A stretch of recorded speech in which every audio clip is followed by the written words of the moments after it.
अस्सलाम वालेकुम नाज़रीन, मैं हूं आपका मेज़बान फ़याज़ वलाना और आप देख रहे हैं फ़याज़ वलाना ऑफ़िशियल यूट्यूब चैनल। नाज़रीन, मेरे साथ शरीक गुफ्तगू हैं पाकिस्तान के सीनियर तरीन जर्नलिस्ट जनाब शाहीन साहबाई साहब। अस्सलाम वालेकुम सर। सर आपको भी और आपके सारे देखने वालों को मेरा सलाम प्लीज। बहुत शुक्रिया सर। सर, इस्लामाबाद में क्या हो रहा है? एससीओ तो साइड पे हो गई। मौलाना साहब ने और बिलावल भुट्टो जरदारी ने तो अपनी वही मुहिम जो ही उन्होंने जारी रखी हुई है और कहते हैं कि किसी नुक्ते पर पहुंच चुके हैं। आप क्या समझते हैं कि एससीओ के माहौल में ये धोखा दिया था पूरी कौम को और पीटीआई वालों को, और पार्लियामेंट हाउस से 38 किलोमीटर दूर अडयाला जेल में लोगों की मुलाकातों पर पाबंदी लगा दी थी कि जी एससीओ हो रही है और इस दौरान ये मुल्क के वकार का मामला है।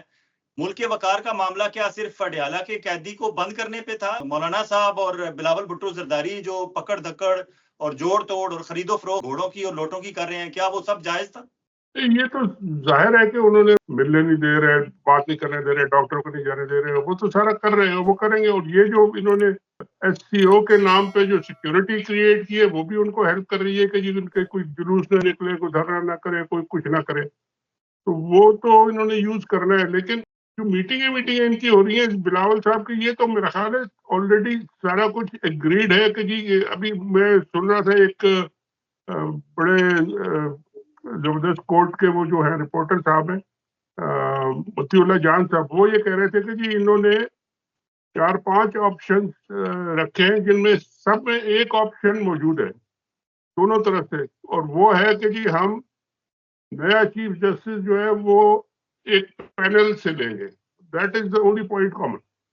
बाकी ये सब डिसेप्शन था कि नई कोर्ट बना दे तो फेडरल कोर्ट बना दे तो ये कर दे तो ये हम ड्रॉप कर देंगे तो ये आपकी बात मान लेंगे तो फलाना ट्रांसफर और पोस्टिंग, ये वो सारी बातें जो थी ना वो उसको कवर करने के लिए थी।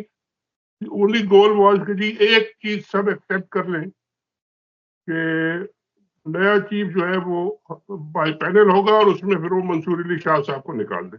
मतलब एक टारगेट उनका ये था कि जी इसको तो नहीं बचा सके हम काजी साहब को, लेकिन हमने नया वो जो है मंसूर अली शाह उसको भी नहीं आने देना। That is the target.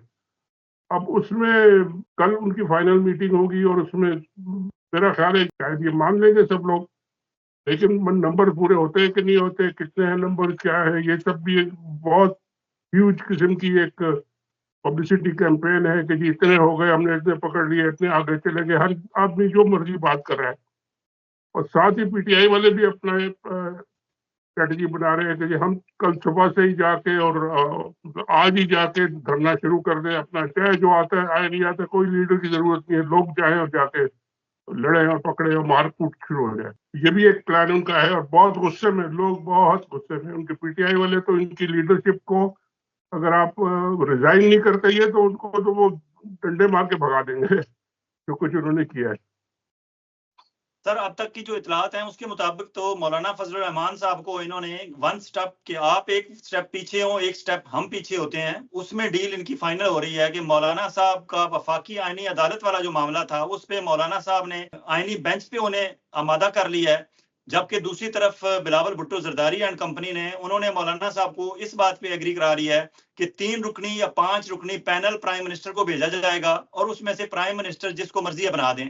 आप 3 रुकनी पे ज्यादा कह रहे हैं कि या अफरीदी तीसरे नंबर पे हैं, और ऊपर से दोनों को, जस्टिस मुनीब अख्तर और जस्टिस मंसूर अली शाह साहब को सुपरसीड कर दिया जाए या अफरीदी को बना दिया जाए, तो वो 2 नंबर्स भी कम हो जाएंगे। जो अक्सरीती जजेस 8 जजेस के नंबर हैं वो भी 2 कम हो जाएंगे। और या अफरीदी के बारे में इन्हें एक तासुर है कि शायद वो दरमियान में रह के काम करें या हमारी मर्जी का काम करें या पिंडी वालों की मर्जी का काम करें।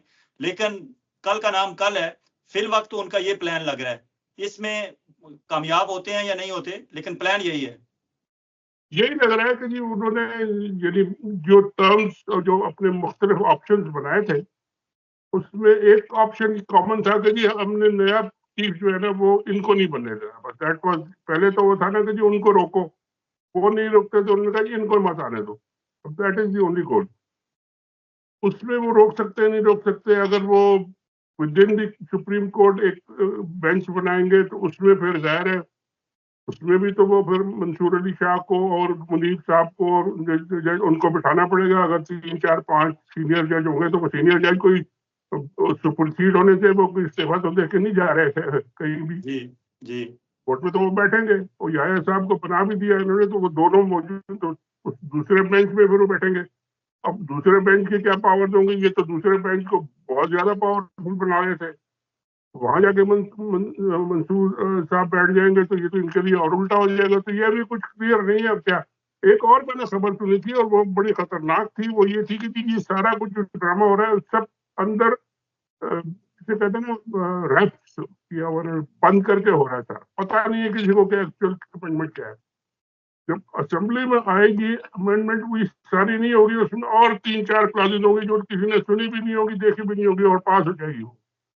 जैसे कि जी आर्मी चीफ हमेशा रहेंगे, या 5 साल की होगी, या उनको कोई निकाल नहीं सकेगा, या ये होगा, इस तरह की को अपने इंटरेस्ट की भी होगी। तो ये सब धोखाधड़ी, फ्रॉड ड्रामा ये जो कर रहे हैं, ये आइन की तरमीम कर रहे हैं, या अपने घर के लिए कुछ ये किचन के कानून बना रहे हैं कि जी आज रोटी पकेगी और चावल पकेगा और क्या होगा। ये सब चलने वाला नहीं है सर। असली बात यह है कि जी उन्होंने इमरान खान को बंद किया हुआ है, कब तक बंद रखेंगे? या तो अगर वो उनको मार दें तो फिर एक नया कहानी शुरू होगी, लोग क्या करते हैं नहीं करते, उसको दबाते हैं, कैसे दबाते हैं, क्या होता है, हो सकता है नहीं हो सकता, वो वाला कहानी। जिंदा है इमरान खान और उनके साथ लोग हैं, इनकी लीडरशिप को आप पीछे छोड़ दें, ये सारी एलिमिनेट हो जाएगी। एक इमरान खान ने बयान दिया कि जी ये सब गायब, ये सब गायब हो जाएंगे, इनको कोई नहीं पूछेगा, ना इनकी कोई हैसियत रहेगी। सर अडयाला की तरफ बाद में चलते हैं। पहले इस पे जिस तरह बात कर रहे हैं आपके, हर कोई अपनी जात के लिए लड़ रहा है। इनको पीपल्स पार्टी और मुस्लिम लीग को तो मसला है मंसूर अली शाह साहब को, या मखसूस नशिस्तों वाले मामले पे, या 8 फरवरी के इलेक्शन को, कि वो कहीं दोबारा ओपन ना हो जाए मामला और हमारे फॉर्म 45-47 वाला हमें घर ना भेज दिया जाए। इन्हें तो यह तहफ़्फ़ुज़ चाहिए। लेकिन पकड़ दकड़ तो पिंडी वाले कर रहे हैं, ISI के लोग कर रहे हैं। इनमें तो इतने लोग इनके पास नहीं है कि लोगों को जाके पकड़े। एक MNA और सेनेटर के पीछे गए हुए हैं, उनके बच्चों को उठा रहे हैं, उनकी बीवियों को, उनके घर वालों को, उनके रिश्तेदारों को तंग कर रहे हैं, और जो बाहर हैं उन्हें जबरदस्ती पाकिस्तान बुलवाया जा रहा है। पाकिस्तान पहुंचने के बाद फिर उन्हें उठा लिया जाता है और नामालूम मकाम पर उन्हें रखा जा रहा है। पिंडी वालों को ये सारा लालच सिर्फ इस वजह से है कि वो चाहते हैं कि आइंदा एक तो हमारे आर्मी चीफ की मुद्दत जो है वो 5 साल की हो जाए, आर्मी चीफ को निकाल ना सके प्राइम मिनिस्टर, कोई भी मुंतखब वज़ीर-ए-आज़म निकाल ना सके। उन्होंने अपनी इसमें शक्ल जो है ना वो शामिल आखिरी वक्त में करनी है, और फिर किसी को पता भी नहीं चलेगा, वो कह देंगे हो गया ये हो गया। आपने इतना शोर सुनना है, वोटिंग वोटिंग और ये कितने कितने को, वो कह देगा कि इतने हो गए बस पूरे, अब आप गिनते रहे आगे बाद में। ये इस तरह का बहुत जिसे कहते हैं ना बदमाशी वाला ये सारा सीन होगा वहां पे, लड़ाई झगड़ा फसाद, और पास हो गई। अब वो स्पीकर साहब ने कह दिया कि पास हो गई, पास हो गई। भाई अमेंडमेंट के लिए एक एक शेक पे डिबेट होती है। और सबसे खतरनाक सर, सबसे खतरनाक कि सिविलियन किसी को भी कहीं से भी आर्मी वाले उठा के उसका मिलिट्री कोर्ट में ट्रायल कर सकते हैं, और टारगेट इस वक्त इमरान खान है। आज पाकिस्तान तहरीक इंसाफ के MNA हो, मुस्लिम लीग के हों, पीपल्स पार्टी के हों, या किसी भी जमात के हों, क्या वो एक वोट डालने से पहले ये नहीं सोचेंगे कि आज अगर इमरान खान के डेथ वारंट पे हम साइन करने लगे हैं तो कल आप लोग कैसे बचेंगे? इस बात का किसी को एहसास नहीं है। सिर्फ जस्टिस मंसूर अली शाह और काजी फायज ईसा और उन बातों में उलझाया हुआ है कौम को। असल बात यह है कि इमरान खान को आप टिकटिकी पे चढ़ाना चाहते हैं, आप अपनी ताहयात आप चाहते हैं कोई प्राइम मिनिस्टर हमें हाथ ना लगाए। आर्मी जो कुछ इस इन तरमीम के अंदर अपने मकासद पूरे कर रही है उसकी तरफ कोई बात ही नहीं कर रहा। असली मकसद तो उनका सारा यही है ना, इन सबको आगे लगाया हुआ है। अब ये सब लगे हुए हैं, और ये इसलिए लगे हुए हैं कि इन सब में इतनी हिम्मत नहीं है कि जी खड़े होके इमरान खान का पॉलिटिकली मुकाबला कर सके, क्योंकि इन्होंने देखा जैसे इमरान खान बराबरी में खड़ा हुआ तो ये सब गायब हो जाएंगे। उन्होंने देख लिया, इलेक्शन में भी देख लिया, पहले बाई इलेक्शन में देख लिया, अवाम में देख लिया, निकले तो सही तरह जाके अवाम में तो देखो क्या करते हैं। ये तो अपने आप को बचाने के लिए फौज के पीछे छुपे, फौज वाले जो है इनको यूज करके अपना पूरा सिस्टम पक्का कर लेगी। फिर उसके बाद ये चाहते रहे शोर, अगर इनमें से किसी में हिम्मत है तो। इमरान खान जब तक है वो लड़ेगा फौज से, और ये सारे बैठे रहेंगे चुपके, क्योंकि ये इमरान खान से लड़ नहीं सकते। तो ये बड़ी एक लंबी लड़ाई है, ये कोई अभी खत्म होने वाली नहीं है। ये चाहे अमेंडमेंट कर भी ले, चाहे ये अपना पास करा ले, जो भी करा ले, ये खत्म होने वाला सीन नहीं है जब तक के इमरान खान और लोगों का दोनों का एक फैसला नहीं होता कि कौन कहाँ खड़ा है और क्या कर रहा है। और जब लड़ाई होगी तो फिर लड़ाई होगी, उसमें फिर देखे बेशुमार लोग कहते हैं कि जी फौजी नहीं गोली चलाएंगे, पुलिस ने गोली चलाना बंद कर दिया है। उधर वो पख्तूनख्वा में अजीब व गरीब जरगे हो रहे हैं, बलोचिस्तान में लड़ाइयाँ हो रही हैं। ये तो अपनी कुर्सियां बचाने के चक्कर में किसी को कोई इंटरेस्ट नहीं है। बिलावल जरदारी को आप देखें सर, मौलाना फजल रहमान जैसे सीनियर सियासतदान के पहलू में बैठ के वो कहते हैं कि काला कोट और काला रोब उनकी उससे हमने बचना है, उनसे उनकी जो एक मोनोपोली है उसे तोड़ना है हमने, और काले कोट और काले रोप ने हमें पहले बड़ा नुकसान पहुंचाया। वो बाकायदा खुल्लम खुल्ला धमकियां देते हैं हमारी अदलिया को। और अब इन तरमीम में अदलिया के बारे में कि जिस जज को हाई कोर्ट के या सुप्रीम कोर्ट के गवर्नमेंट जब चाहे जहां से मर्जी है उठा के दूसरे तीसरे चौथे सूबे में ट्रांसफर कर दे, कोई बंदा बोल नहीं सकेगा। जिससे मर्जी है मुकदमा वापस लेके नए बेंच के पास लगा दें, कोई नहीं पूछेगा। तमाम ट्रांसफर, तमाम पोस्टिंग्स, तमाम तकर्रियां, तमाम तैनातियां गवर्नमेंट अपने हाथ में रखना चाहती है। तो ये अदलिया की आजादी की जो बड़े बड़े नारे लगाते थे, मुनीर मलक हो गए, एतजाज एहसन हो गए, हामिद खान हो गए, फैसल सिद्दीकी हो गए, सलमान अकरम राजा हो गए, अकरम शेख हो गए, ये जितने हमारे लॉयर्स फर्टर्निटी के लोग हैं वो सारे सत्तू पीकर सोए हुए हैं सर। उन्हें एहसास नहीं है कि ये काले कोट और काले रोब के खिलाफ कितनी बड़ी साजिश हो रही है, आर्मी के साथ मिलके बिलावल जरदारी, मौलाना फजल रहमान, शहबाज शरीफ वगैरह वगैरह कर रहे हैं। सर ये तो इनको तो साजिश है। कुछ जो लोग उसमें से है, जैसे एतजाज एहसन है, जो सलमान राजा है, बाकी लोग बोल रहे हैं, वो बोल ही सकते हैं। अभी जितना बोल सकते हैं वो ज़ाहिर है आप लोग सुन नहीं सकते, क्योंकि सारा हर चीज पे तो बैन उन्होंने लगाया हुआ है। जितना सोशल मीडिया या ये यूट्यूब वगैरह पे जो आ जाता है वही हम लोग सुनते हैं। बाकी तो पाकिस्तान में तो ज्यादातर लोग सुन भी नहीं सकते जी। तो ये लोग वकील खड़े होकर कन्वेंशन कर रहे हैं, उसमें तकरीरें कर रहे हैं, तो वो भी एक इसी का रिजल्ट है। लेकिन मुझे नहीं समझ आ रही कि जी मौलाना साहब उनके साथ बैठ के काले कोर्ट के से लड़ रहे और खाकी वर्दी अपने सर पे उन्होंने लगा ली है कि जी हम काले कोर्ट की जो खाकी, उनकी अम्मा, उनके भुट्टो साहब, उनकी बेनजीर भुट्टो, वो सारे जो है ना वो लड़ते रहे खाकी वर्दी से। और ये जनाब उनके साले थर्ड जनरेशन जो है ना, ये खुद खाकी वर्दी आगे पहन, कर्नल मेजर की एक वर्दी पहन के खुद बैठ जाएंगे कि जी हम अब रूल करेंगे। ये बड़ी अफसोसनाक बात है। और ये मतलब है कि ये चलने वाली नहीं है। ये जो मर्जी है कर ले, ये चलने वाला नहीं है। ज्यादा से ज्यादा आई चलेगी, 6 महीने साल और चलेगी, फिर कोई ना कोई फैसला तो होना है। दूसरा सर एक और प्लान इनका है, जो स्पीकर कौमी असेंबली अयाज सादिक ने चीफ इलेक्शन कमिश्नर राजा सिकंदर सुल्तान को लेटर लिखे हुए हैं।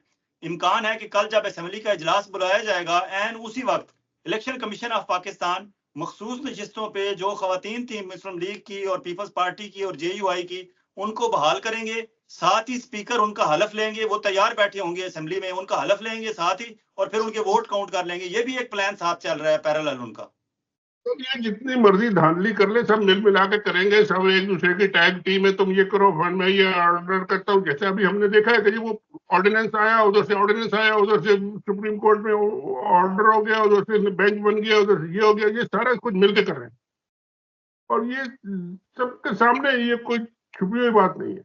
और ये भी कर लेंगे जो उनको सबको कहेंगे कि जी आप बन गए और आपने पास कर दिया। तो बाद में चैलेंज होता रहेगा, बाद में कौन चैलेंज करेगा, कौन सी कोर्ट इसको करेगी। ये इनका ख्याल है कि जी बस अभी डंडा चला दो और हो जाए, फिर हम देख लेंगे, इसको हम रोक लेंगे। तो इस तरह की अगर आपने बोल को चलाने के लिए अमेंडमेंट करनी है, और ये आइन है आपका, ये आपका आइन का मतलब है कि आपने इस आइन पे सारे आने जितने वाले आप आने वाले साल है उन हर एक ने इसके ऊपर वोट लेना है। अब ये उसका ही शक्ल टेढ़ी कर देंगे, मुंह काला कर देंगे उसका।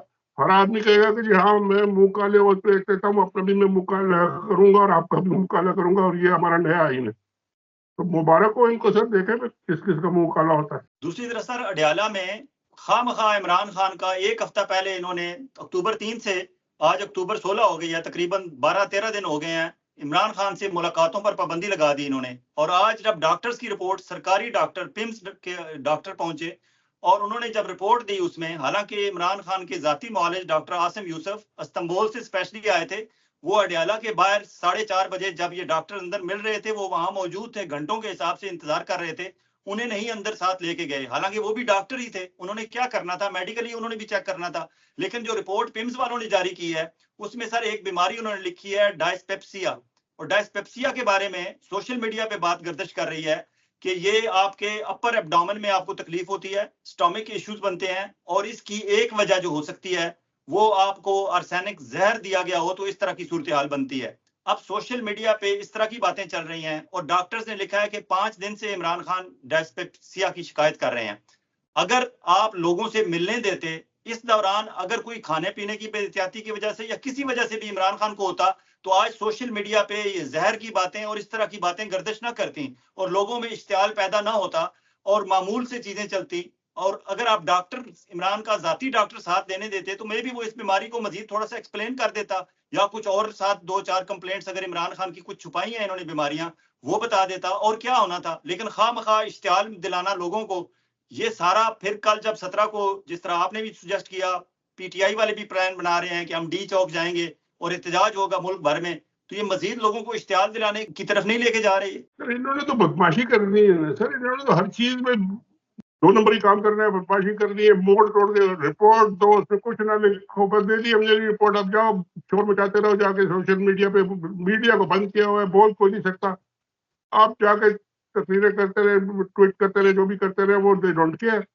यही तो उनका गेम, कब्जा किया हुआ है, हर चीज को पकड़ा हुआ है। डॉक्टर अपनी मर्जी के बुला लिए डॉक्टर। मैं अभी देख रहा था, एक हमारे डॉक्टर साहब है, उन्होंने कहा कि जी इन्होंने ये रिपोर्ट दी है और ये एक रिपोर्ट इन्होंने पता नहीं आसिम मुनीर साहब के बारे में भी कोई पहले दी थी या कुछ इस तरह का कोई केस था, क्या था, आई डोंट नो वो क्या था। दोनों एक ही लैंग्वेज तकरीबन और एक ही चीज, और वो उन्होंने लिख के दे दिया। अब कौन जाके उसको चेक करेगा कि जी, टेस्ट करेगा कि जी इन्होंने डिस्कस किया है या पता नहीं क्या है, गला घोट रहे हैं या क्या कर रहे हैं। सब 2 नंबर काम है सर, बेवकूफ बनाना, आंखों में मिट्टी डालना का काम है, टाइम गुजारना और अपना जो है वो प्लान बनाना है, बनाया हुआ है उसको पूरा करना। This is what it is. ये सब चीजों में, और पीटीआई वालों का मैं हालांकि क्रिटिसिज्म नहीं करता, लेकिन इनकी जो लीडरशिप ने जितनी कमजोरी और जितनी बुजरी दिखाई है, ये इन सबको तो रिजाइन कर देना चाहिए और छोड़ दे। जो यंग लोग हैं जो खुद जाके लड़ना चाहते हैं, वो यार, एक लड़की का वो जाति का केस आया पूरे पंजाब में, हर स्कूल कॉलेज के लड़के लड़कियां खुद निकला, बच्चे बिल्कुल 17, 18, 16 साल के बच्चे, वो पूरे पंजाब में हर जगह जुलूस जलसे हो रहे हैं, हंगामे हो रहे हैं। जो वो कर सकते हैं तो इनके लोग क्यों नहीं कर सकते? इनके लोग क्या पी के बैठे हुए हैं कि खान का बस खाली उनका नाम लेंगे और इंतजार करेंगे? ये तो नहीं हो सकता। ये मतलब ये उनकी लीडरशिप की बड़ी कमजोरी है। और अब ये लीडरशिप तो चेंज हो गई, ये चाहे खान आए ना या ना आए, लोगों ने तो इनको रिजेक्ट कर दिया है और खान आके इनको ऑफिशियली निकाल देंगे। फिर आगे देखेंगे किसको लाते हैं, क्या आता है। और जो इनके लीडर हैं जो जेन्युइन है, वो सामने आएंगे, आना चाहिए उनको। मियां साहब की सर खबरें हैं लाहौर से, मियां नवाज शरीफ साहब की सर, एक मैं आखिर में आपसे पूछना चाहूंगा कि मियां साहब लाहौर में बैठे हुए हैं और बरखा दत्त नामवर सहाफी हैं इंडिया की, उनको वीजा नहीं मिल रहा था, तो मियां साहब की इंटरवेंशन से, उनकी सिफारिश पे उन्हें वीजा मिला। वो वाघा बॉर्डर उन्होंने क्रॉस किया, जाती अमरा मियां साहब की रिहायशगाह पर पहुंची, मियां साहब से उन्होंने गपशप लगाई और उसके बाद जो स्टेटमेंट उन्होंने दी, और वो स्टेटमेंट देने के बाद उनका टारगेट अचीव हो गया, वो वापस इंडिया चली गई। एससीओ शंघाई तावन तंजीम कवर करने इस्लामाबाद नहीं आई नुसरत जावेद साहब के मुताबिक। बरखा दत्त ने मियां नवाज शरीफ साहब से जो बात उगलवाई और बाद अज़ाम मुनीज़ जहांगीर को इंटरव्यू देते हुए कहा कि मियां साहब से मैंने दोबारा पूछा कि क्या मैं आपकी ये बात कोट कर सकती हूँ, तो मियां साहब ने कहा कि हाँ आप कोट कर सकती हो। अब बात मियां साहब ने ये की कि लाहौर डिक्लेरेशन के हवाले से पाकिस्तान की तरफ से खिलाफ वर्जियां हुई। अब ये मियां साहब क्या कारगिल के परवेज मुशर्रफ की खिलाफ वर्जी की तरफ इशारा कर रहे थे, या बाद अज़ां कमर जावेद बाजवा के डॉन लीक्स वगैरह का भी इशारा कर रहे थे? ये मियां साहब ने जो अपना माइंड बताया, इसकी मुबारकबाद आसिम मुनीर साहब को देनी है या पूरे जीएसक्यू को जाके देनी है कि ये मियां नवाज शरीफ साहब हैं, वो तो अभी तक लाहौर डिक्लेरेशन पे खड़े हुए हैं और उनके अंदर अभी भी गुस्सा है कि हमारी आर्मी ने और हमारे लोगों ने मेरे लाहौर डिक्लेरेशन की खिलाफ वर्जियां की हैं। तो ये पिंडी वालों को ये सब कुछ समझ आ रही है या वो जानबूझकर कबूतर की तरह आंखें बंद किए बैठे हैं? सर देखें, जब आप अपने इंटरेस्ट में काम करते हैं तो आपको बहुत सारी जिल्लत बर्दाश्त करनी पड़ती है, और ये बहुत बड़ी जिल्लत है जो वो बर्दाश्त कर रहे हैं और उनको करनी पड़ेगी। मियां साहब तो अपनी अपनी दुनिया में है ना, वो तो आप उन्होंने वीजा दिलवाया, शुक्र करे वीजा दिलवाया, वो वैसे ही बगैर वीजा के बुला लेते तो ये कुछ नहीं कर सकते। उनका उन्होंने बुला लिया था। वो कौन सा वो जो जिंदाल आया था या कौन आया था, वो आके बगैर वीजा के मरीज चला गया, बगैर वीजा के इनसे मिल गया। प्राइम मिनिस्टर जनाब जाते जाते वो शादी में शरीक हो गए आके लैंड करके। वो पूछने वाला इनको तो कोई नहीं है। ये इनको बुला लेते लाहौर, खाना वाना खिला के उनको भेज दिया वापस उन्होंने, तो ये तो जो मर्जी आए कर ले, क्योंकि अभी इनकी जरूरत है इनको। और जिस दिन ये जरूरत नहीं होगी उस दिन फिर मियां साहब मुल्क छोड़ के भाग जाएंगे, बस उनके लिए तो ऑप्शन ओपन है। तो ये सारा सिस्टम सर कोई उसूल के तहत नहीं है, कोई कानून नहीं है, कोई आईन नहीं है। जो मैं चाहता हूँ वो हो जाएगा, आपने जो भी कुछ करना है बाद में करते रहे। सर ये पीटीआई वालों को तो दबा सर ये पीटीआई वालों को तो दबा लेंगे, लेकिन पश्तून तहफ़्फ़ुज़ मूवमेंट जो आप पश्तून कौमी मूवमेंट बन गई है, उनका एक कामयाब जिरगा हुआ है केपीके में, उसके जो नुकात हैं उस पे ये गौर नहीं कर रहे, बात नहीं कर रहे। पूरे पाकिस्तान को इस पे बात करनी चाहिए कि ये कहाँ से आ गए हैं और क्या नुकात हैं, और इन नुकात पे क्या, जिस तरह अली अमीन गंडापुर ने एक सॉफ्ट कॉर्नर शो किया और बल्कि पूरा केपीके शो कर रहा है पब्लिक, उनमें मेन उनका पॉइंट है, वो कहते हैं जी कि 60 दिन के अंदर अंदर फौज और तालिबान हमारे इलाकों से निकल जाएं, केपीके से, जहां जहां वो ट्रबल्ड एरिया समझते हैं। अब 60 दिन का अल्टीमेटम उन्होंने पाक फौज को भी दिया है तालिबान के साथ, जिनमें से 5-6 दिन गुजर गए हैं। आर्मी ने इस पे अभी तक रिएक्ट नहीं किया कि क्या वो इलाके वाकई खाली कर देंगे। अगर करेंगे, और फिर साथ वो कह रहे हैं हम अपनी अपनी प्राइवेट मलेशिया, उन्होंने कहा कि 2,40,000 जवानों की हम अपनी प्राइवेट फौज इंट्रोड्यूस कराएंगे कौमी जिरगा वाला। हम खुद एडमिनिस्ट्रेशन कर लेंगे, हम खुद कंट्रोल कर लेंगे अपने इलाकों को। और फिर उन्होंने कहा कि हम 5 रुपए फी यूनिट बिजली का बिल देंगे, इससे ज्यादा हम नहीं देंगे। फिर उन्होंने कहा कि हमें बगैर वीजा के अफगानिस्तान आने जाने और तिजारत की सहूलत दी जाए। फिर उन्होंने कहा तमाम सियासी कैदियों को रिहा किया जाए, और उन्होंने कहा हमारे ये मुतालबे ना माने गए तो हम आलमी अदालत इंसाफ तक जाएंगे। ये सर क्या हो रहा है? और इस पे हम सारे खामोश हैं, हम अपनी पकड़ दकड़ जोड़ तोड़ में लगे हुए हैं। ये बहुत सी बातें तो ऑलरेडी कई सदियों से एस्टेब्लिश्ड है। ये वीजा की जो बात कर रहे हैं ना, ये अफगानिस्तान के बॉर्डर पे अफगानी का इधर आना और यहाँ से उधर जाना, कभी वीजा तो होता ही नहीं था, ओपन था। कबायली इधर से उधर जाएंगे, उधर से जाएंगे, बिजनेस करेंगे अपना सब कुछ, ये तो होता रहा। ये जो फौज को उन्होंने कहा कि जी निकल जाए, ये एक नई बात है। और ये मैं आपको बता दूं कि जी पूरा केपीके में जितनी फॉलोइंग है इमरान खान की और इनके लोगों की और ये पश्तूनों की, ये सब मिलके जिस दिन एक पॉइंट पे, अगर अभी भी इकट्ठा ही है, सारी पार्टीज वहां गई थी उनके जिरगे में। और गंडापुर साहब भी गए थे। गंडापुर साहब तो मेरे ख्याल इररिलेवेंट हो गए, ये तो 2-4 दिन में गायब हो जाएंगे। लेकिन ये जिरगे वाली बात जो है ना, इसको हैंडल अगर कोई कर सकता है तो सिर्फ इमरान खान कर सकता है। और ये फौजियों को इन्होंने कहा है, और ये नहीं जाएंगे तो फिर ये बलूचिस्तान से और बांग्लादेश से ज्यादा सीरियस प्रॉब्लम यहाँ क्रिएट होंगे। और यहाँ पे ये रोक भी नहीं सकते, इतना बड़ा इलाका है। फौज को आना, 2 आप पुल ब्रेक कर दे तो आपके आने जाने का और रेल सारा कुछ कट पड़ जाता है, फिर आप आ जा भी नहीं सकते। तो ये बड़ा इनके लिए मसला बनेगा, और ये इसको इग्नोर कर रहे हैं, ये अपने चक्करों में लगे हुए हैं। इस तरह तो ये मुल्क नहीं चला सकते, ना मुल्क को इकट्ठा रख सकते हैं। ये बड़ा अभी देखेंगे क्या। इस सारी सूरत में सर पाकिस्तान के अवाम को, आम लोगों को, हमारी यूथ को, उनको क्या करना चाहिए? उन्हें आप क्या एडवाइस करेंगे? सर वो उनका सिर्फ एक ही टारगेट है, और एक ही टारगेट होना चाहिए कि जी किसी तरह इमरान खान को जिंदा रखें और उसको साथ निकालें बाहर, उसके साथ चलें। अब वो यही कर रहे हैं और यही मेरा ख्याल करेंगे। उसके अलावा उनके पास कोई लीडर भी नहीं है, ना कोई उनके पास कोई फ्यूचर है। तो वो है तो फिर वो चलेगा और करेगा, सब उसके साथ चलेगा। चलें, ठीक है, बहुत शुक्रिया। Okay, thank you very much.